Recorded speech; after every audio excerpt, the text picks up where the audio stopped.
गोमुख पण बसू शकतो, याला जे गायमुख जे आपण म्हणतो, तर अशा पद्धतीने हे पण आपण त्याला बसू शकतो, जेणेकरून आपण ज्यावेळेस तुळशीला पाणी घालतो त्याच्यामध्ये इथे बघा, इथे सेंटरला होल आहे, तर याच्यामुळे आपण ज्यावेळेस पाणी घालतो त्यामुळे ते गायमुखाच्या तोंडातून पाणी निघेल, याच्या पूर्ण आतमधून लाईन केलेली आहे.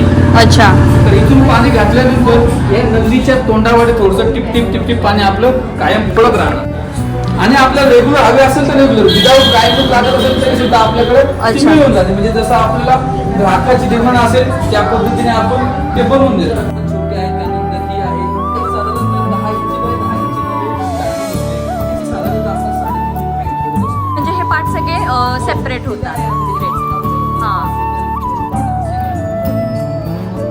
सुंदर असं घराला घरपण देणारं हे तुळशी वृंदावन इथे तुम्हाला 8,000पासून पुढे मिळणार आहे. तुमच्या रिक्वायरमेंट नुसार तुमच्या आवडीच्या डिझाईन मध्ये बनवून मिळणार आहे. आणि याचा फुल व्हिडिओ आपल्या YouTube चॅनलवर पाहायला विसरू नका. थँक्यू.